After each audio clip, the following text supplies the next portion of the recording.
You want to know how to level up your fajitas? Let me show you how I make them on the smoker. Let's go. First thing we're going to do is make our marinade. We're going to drop 2 whole cloves of garlic down into our marinade bag. Got this piece of flank steak here, and the flank steak is now going to go into the bag. And you want to put enough orange juice in the bag to completely cover your meat. Don't be a pervert.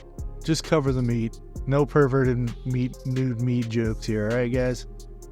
Then from here we're going to dump about 1/4 cup of Worcestershire sauce in on top of it. That's all our marinade is going to be now. You just again make sure that your meat is fully submerged and go ahead and push all the air out.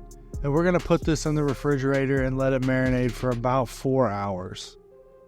Now our meat is almost done, so we're going to go ahead and start chopping our vegetables. We're going to start with 1 sweet onion.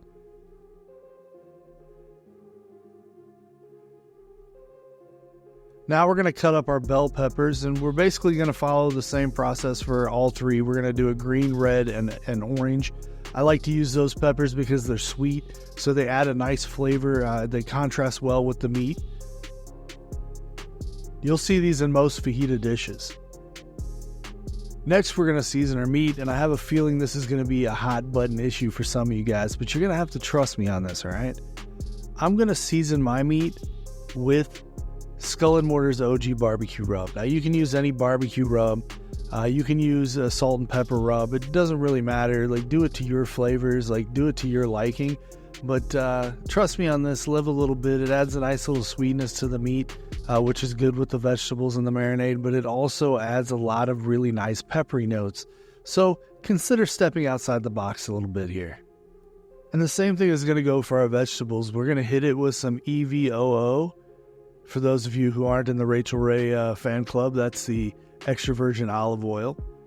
And then we're going to hit it again with a little bit of that Skull & Mortar OG barbecue rub. Again, I like the peppery notes. You can certainly go with any sort of fajita or taco seasoning. Something, you know, that adds a little more traditional Mexican flavor if you like.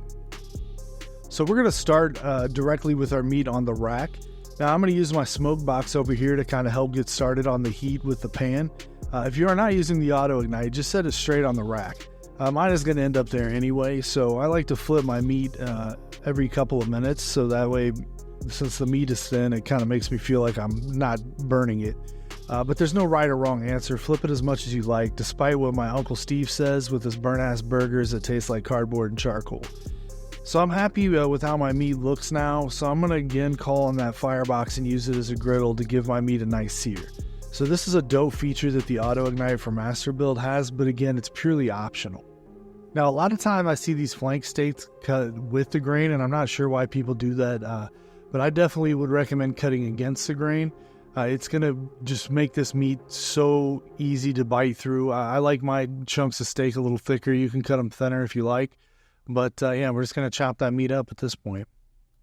Now let's get these fajitas put together. We got some toasted tortilla shells here.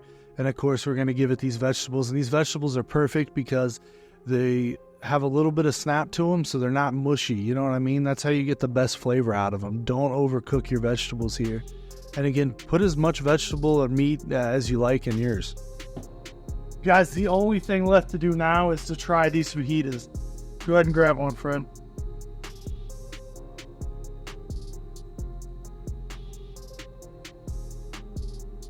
Oh yeah. What do you think about those?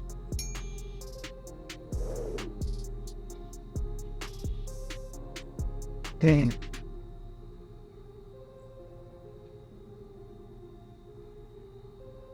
Get the perfect amount of juice in them. The vegetables are cooked perfectly. They're tender, but they're not overcooked. There's a nice sweetness to it. There's all kinds of peppery notes. Of course, that beefy flavor. You guys making fajitas on your grill adds just that extra little chef's kiss. If you learned something in this video, if you like something about it, go ahead and hit that like. Leave a comment down below. All that stuff helps the algorithm.